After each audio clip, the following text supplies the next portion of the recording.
Yo, yo, yo, welcome to the early sub. This is episode 3, and I am your host, Josh. I am the soccer guy, and we have a lot to talk about. We're going to talk about who won the transfer window that just came by, was ended yesterday, and we're going to talk about the best international teams since it is the international break. Let's get to it. So first, we're going to go through who won the transfer market with our 5 winners and 5 losers. Our first winner is Bayern Munich, and I got to tell you, this is how you do business. Their most expensive signing was only Corentin Tolisso, £37 million, which compared to other teams like PSG, who's spending over $200 million, that is a bargain. They signed up Coman permanently, signed Nicolas Sula, a young German international, on a very cheap £18 million fee, and they got Sebastian Rudy from Hoffenheim as well for free. So James Rodriguez on loan from Real Madrid, and Serge Gnabry from Werder Bremen. Damn it. Serge Gnabry from Werder Bremen on a very cheap, and they loaned him out to Hoffenheim so he can get minutes. Very good business from Bayern, only losing out retirees Philipp Lahm and Xabi Alonso, while also losing unwanted pieces such as Douglas Costa and Mehdi Benatia. Loser, Barcelona. They got Ousmane Dembele, and that's fantastic, but they struck out on Phil Coutinho, Christian Eriksen, and Angel Di Maria. And they only got Paulinho to strengthen up the midfield. Is that really the answer for Andres Iniesta and for Ivan Rakitic when they need a rest? I mean, sure, he's been doing great for Brazil, but I mean, he's been playing in China for like the past 3 years, so I don't know about that. And he flopped at Tottenham. So, I'm not really saying that Barcelona got worse, and plus, how could I forget, they lost Neymar, which is devastating. Losing him to PSG, they got a whole bunch of wealth, and they were only able to get Dembele for it. And Dembele is going to be a star in the future, but there's no way he can replicate Neymar's production this season. Barcelona didn't get worse, but they didn't get better, and if they didn't get better, that's going to be another year in second place behind Real Madrid. Winner, Juventus. Their achievement this transfer window was signing Federico Bernardeschi from Fiorentina, and they also got Blaise Matuidi and Wojciech Szczesny in bargains also. 2 very experienced players who can fill in at times, probably not break into the starting 11, but be able to fill in and do their job for the Juventus side. They were also able to sign Benedict Haudes to replace the leaving Leonardo Bonucci, and I gotta tell you, Bonucci leaving for AC Milan was a huge blow to Juventus, and they barely scraped through with a win, but I do think that they were able to improve the side and be able to probably solidify their Serie A title, but that gap between themselves and the rest of Italy is closing really fast, and we'll have to see if they'll be able to stay at the top this season. Loser, Atletico Madrid. They just got handed a huge transfer ban that kept them inactive over the summer, and that means nobody going in, but luckily for them, nobody went out. They were able to hang on to Antoine Griezmann. He didn't leave for Manchester United, so they're still going to be a very capable side that's going to challenge in Europe, but they didn't improve. And last season they finished in 3rd and were bounced in the semifinals of the Champions League. So if they didn't improve, that means they can't do any better than that. So it's going to be another season, probably without a trophy, more disappointment as Atletico try to climb the ladder of Spain.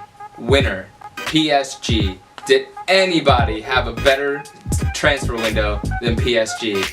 Like, they spent a money over this summer. 220 million pounds, I think, on Neymar, just stupid amount of money, and then getting Kylian Mbappe from Monaco is just unfair. Now they're under financial fair play investigation from FIFA, so we're gonna see how the corrupt try to bring down some justice on the corrupt. So we'll see how that goes. But anyways, France, PSG champions.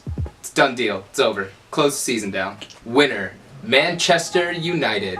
Now, the Theatre of Dreams has welcomed a couple of signings from Lukaku and Matic and Lindelof. Lindelof hasn't really proved himself yet to the Manchester United faithful, but Matic and Lukaku have done all the difference. Pogba is now opened up to be able to play freely in the midfield, and Lukaku's been banging in the goals. 10 goals for already in 3 games, haven't conceded a single one. United looks scary this year. Look out for Mourinho's men to win more trophies. Loser, Roma. My favorite side in Italy has seen themselves sell a lot of big pieces. No more Paredes, no more Salah, and now Totti's retired. There's no leaders in the locker room anymore, and they did get a few very cheap bargains that were really awesome. It's going to keep Roma, battling for Europe, but they have really just downgraded, and the rest of Italy has just gotten better. So I think Roma now has fallen out of the top 4. They're going to battle for 5th with Lazio now. So L for Roma this summer. Winners, Manchester City.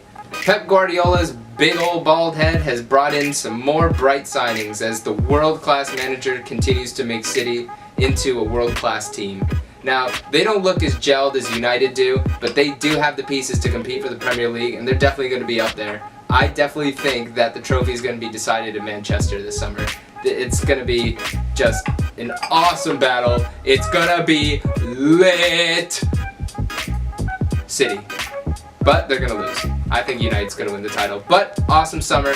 W for Manchester City. Losers. Borussia Dortmund. Bayern Munich's old kicking little brother.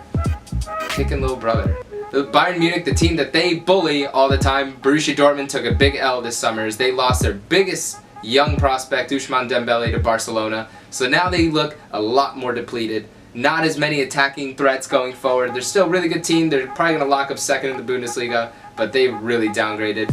But lots of things to look forward to. Maxi Phillip coming in, Omar Toprak, who else?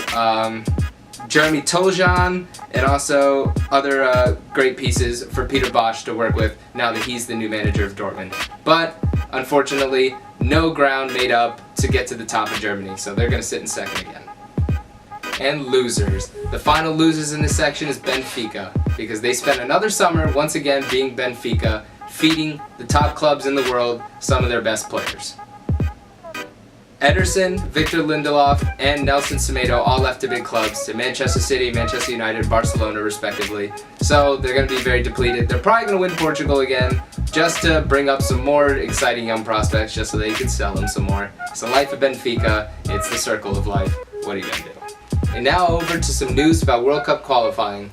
Over in Africa, Nigeria crushed their Cameroonian rivals 4-0 as they continue to try to punch their ticket onto Russia, winning 3 straight games in the last 3 games. And over in Asia, Japan have officially punched a ticket to Russia, beating Australia 2-0 and qualifying from Asia to represent in next year's World Cup.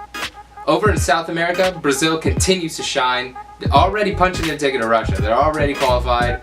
They're already going. They're the only team in the whole world to qualify for every single World Cup. And they continue to win. They beat Ecuador 2-0, no problem. And they look stacked. Definitely one of my favorites to win next summer. Argentina and Uruguay, meanwhile, played to a scoreless 0-0 draw. They didn't feature either Luis Suarez or Lionel Messi scoring a goal. Although Suarez coming back from an injury 2 weeks when he was reported to be out 4 to 5 was pretty impressive. But still no goals to show for it. And finally, Paraguay should put Chile to the sword, winning 3-0. That's a spanking right there to Chile. Paraguay just crushing them, and who knows what they're going to look like now. Chile was all out of shambles, and let me tell you, man, no te puedo creer what I was watching. It was some nonsense. Over in Europe, there was a few just 4-0 spankings just given all around, with Denmark destroying Poland 4-0, England showing Malta was good 4-0, and also France just taking Holland and just making it into a track meet, winning 4-0. It was just a bloodbath all over Europe. Meanwhile, over in Belgium, they were winners 9-0 over newly UEFA sanctioned team Gibraltar. Yeah, having fun yet in the international stage? And Portugal beat the Faroe Islands 5-1 as Ronaldo scored a hat-trick and a beautiful bicycle kick goal. That was just absolutely needed to be seen. And speaking of bicycle kick goals, I forgot to say Axel Witsel of Belgium also scored another one before getting sent off, because that's how he does. So anyways, that's all I've got for you today. What do you think? Did I miss any winners from the transfer markets? Any losers? Let me know over in the comment section below. And also tell me how your country is doing in World Cup qualifying. Are you guys on the road to Russia? Are you just irrelevant and just playing for fun by now? I don't know. Let me know. I'm here to talk. And if you comment on the comment section below, maybe I'll comment back. Who knows? So anyways, I'll catch you in the next one, guys. Hit that like and subscribe button, and I'll see you in the next one.